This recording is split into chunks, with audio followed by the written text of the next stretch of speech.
Shao में नहाकर बाहर आती है और देखती है कि घर में चोर घुस आए हैं। वो तुरंत खुद को अंधी होने का नाटक करने लगती है।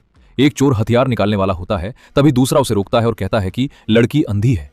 ये सुनकर वो हथियार वापस रख देता है। शाओ में धीरे धीरे टटोलते हुए बिस्तर के पास जाकर बैठ जाती है। चोर उसके सामने हाथ हिलाकर चेक करता है, लेकिन उसे कुछ शक नहीं होता।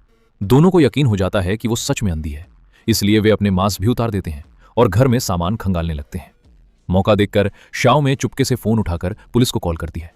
चोर पूछते हैं तो वो कहती है कि उसने खाना ऑर्डर किया है और फोन पर इशारों में अपना पता भी बता देती है ताकि पुलिस जल्दी पहुंचे। चोर घर से कीमती सामान इकट्ठा कर लेते हैं। फिर एक चोर कहता है कि तिजोरी शायद मालिक के फोन से ही खुलेगी।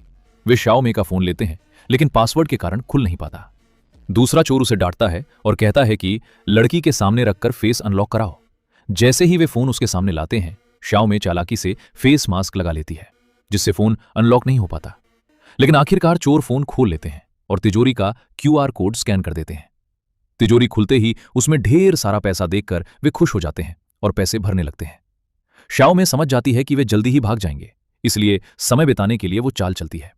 वो खड़ी होकर अपना तौलिया हटा देती है, जिससे दोनों चोरों का ध्यान भटक जाता है। फिर वो बाथरूम की ओर जाती है और एक चोर उसके पीछे पीछे चला जाता है, जबकि दूसरा उसे रोकने की कोशिश करता है, लेकिन वो नहीं मानता। बाथरूम में पहुंचकर चोर को शाओ में कहीं नहीं दिखती। तभी पीछे से शाओ में आती है और उसकी आंखों में कीटनाशक स्प्रे कर देती है। चोर दर्द से चिल्लाने लगता है। बाहर वाला चोर आवाज सुनकर दौड़ता है। इस बीच शाओ में बेहोश चोर को बांध देती है। दूसरा चोर अंदर आता है और अपने साथी को बंधा हुआ देखता है। उसी मौके का फायदा उठाकर शाओ में बाहर निकल जाती है और दरवाजा बंद कर देती है। अब दोनों चोर अंदर फंसे रहते हैं और पुलिस के आने का इंतजार करते हैं।